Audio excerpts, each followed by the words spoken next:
আমার নাম লাভলি আক্তার। মূলত এখানে বলা হয়েছে যে আমি নাকি ঢাকায় থাকি এর একটা কারণ আছে, কারণ ঢাকায় আমাদের নিজের বাসা, ঠিক আছে।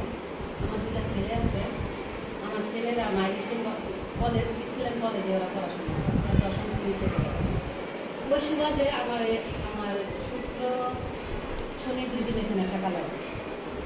এই বিদায় আমি মূলত 5 দিন এই বিদ্যালয়ে উপস্থিত থাকি। বৃহস্পতিবার দিন চলে যাই করে, আর শুক্র শনি বন্ধ থাকার কারণে আমি শনিবার ব্যাক করি, আর রবিবার যথারীতি এই 5 দিন স্কুলে উপস্থিত থাকি। কিন্তু যেটা বলা হয়েছে যে নিউজে কালবেলাতে আমি উপস্থিত থাকি না, এটা সম্পূর্ণ মিথ্যা কথা। আর মাঝে মাঝে হয়তো প্রতিষ্ঠানের কাজের জন্য আমাকে ঢাকায় যাইতে হয়, ওই হিসাবে হয়তো সহকারী প্রধান শিক্ষক মানে আমার ছুটি একটু সাংবাদিকবৃন্দকে মিথ্যা তথ্য দিয়ে সামাজিক যোগাযোগ মাধ্যম ফেসবুক কালবেলা নামের একটি সংবাদ মাধ্যমে পেজে 200 দিনের আয়নাবাজি শিরোনাম সংবাদ প্রকাশিত হয় এবং জাতীয় দৈনিক আজকের পত্রিকায় প্রধান শিক্ষক ঢাকায় প্রেসিডেন্ট শৌখিন শিরোনামের একটি প্রতিবেদন প্রকাশিত হয়।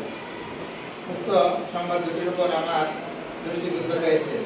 প্রতিবেদনে উল্লেখ করা হয়, বিদ্যালয়ের ম্যানেজিং কমিটির সভাপতি সামিউল আলম সামু মিয়া কারসাজি করে তার প্রথম স্ত্রী শিক্ষক লাভলি বেগম বিদ্যালয়ে আসেন না বা মাঝে মাঝে আসেন, তার পরিবর্তে প্রেসিডেন্ট তার শৌখিন মুসলিমা আক্তার।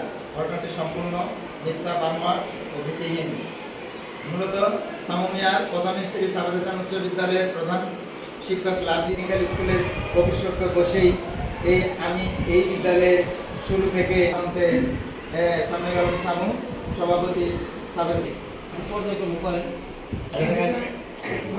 প্রশ্ন আছে যেটা সংবাদ সাহেবের দ্বিতীয় স্ত্রী পক্সি দিচ্ছে, এই বিষয়টা আমি একটু প্রধান শিক্ষকের কাছে জানতে চাই।